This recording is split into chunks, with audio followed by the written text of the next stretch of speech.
सावधान, क्या chat GPT हमारे दिमाग को सुस्त बना रहा है या चैट जीपीटी हमारी याददाश्त को कमजोर कर रहा है? क्या आपने हाल ही में महसूस किया है कि जब से ये टूल्स हमारी लाइफ के अंदर आए हैं तो हम बहुत सी चीजों को धीरे धीरे करके भूलने लगे हैं, यहाँ तक कि हमें कुछ चीजों के पासवर्ड भी याद नहीं रहते क्योंकि पासवर्ड को रिकवर करना बहुत ज्यादा आसान हो गया है, इसलिए हमें उसको याद रखने की जरूरत नहीं पड़ती है। अक्सर हम अपने फेसबुक का पासवर्ड एक बार सेट करने के बाद उसको भूल जाते हैं, इंस्टाग्राम वगैरह के पासवर्ड भी हम एक बार सेट करने के बाद भूल जाते हैं क्योंकि हम उसको आसानी से रिकवर कर सकते हैं। कुछ इसी तरीके से जो लोग ज्यादा चैट जीपीटी का या इस तरह के किसी एआई टूल्स का इस्तेमाल करते हैं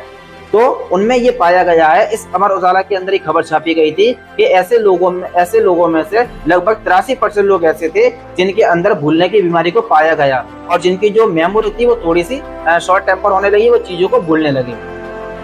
क्या ऐसा साइंटिफिकली पॉसिबल है कि हम ज्यादा एआई टूल्स को अगर इस्तेमाल करेंगे तो उसका लॉस हमारी मेमोरी के ऊपर भी पड़ेगा? ऐसा बिल्कुल है और ये बात साबित हो चुकी है। साइकोलॉजी के अंदर एक वर्ड है डिजिटल एमनेशिया। डिजिटल एमनेशिया का मतलब होता है कि जब आप बहुत छोटी छोटी बातों को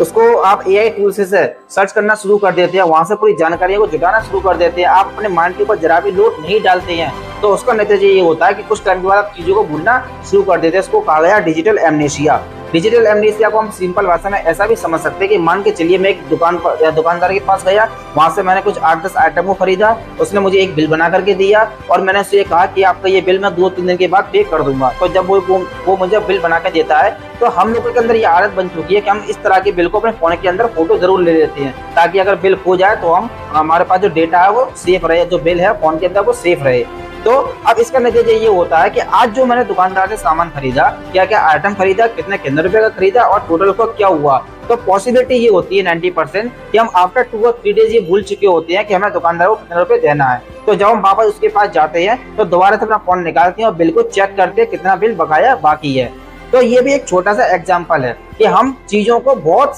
कम समय तक भी याद नहीं रख पा रहे इसको, बल्कि हम भूल जा रहे हैं और इसका असर कहीं ना कहीं इन एआई टूल्स को ज्यादा इस्तेमाल करने से हमारे माइंड के ऊपर पड़ा है, जिससे आज हम और आप लोग पूरी